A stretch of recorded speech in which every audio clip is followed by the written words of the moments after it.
find vegetarians lose weight? So this is a question I get often because I have a lot of vegetarians coming to me saying that the scale just won't budge. Now, the reason for this is because in order to lose weight generally quickly, you do need a higher protein diet. However, vegetarians, the foods that they get their high protein from are often also high in carbohydrates. And carbohydrates are going to be high in calories, which is not fun for weight loss. They're going to be high in sugars, right? So they can come with crashing and mood swings and extra cravings.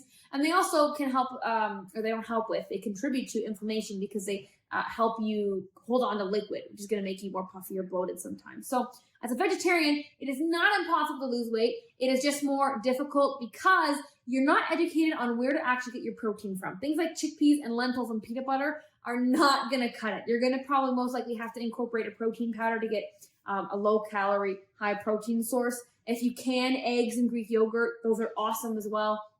And fish, too, if you want to be a pescatarian. But if you're a vegetarian struggling, you got to go start to read your labels and really see what's in your food, what's a fat and versus a carb versus a protein. And stick to the high-protein stuff that's not high in carbs.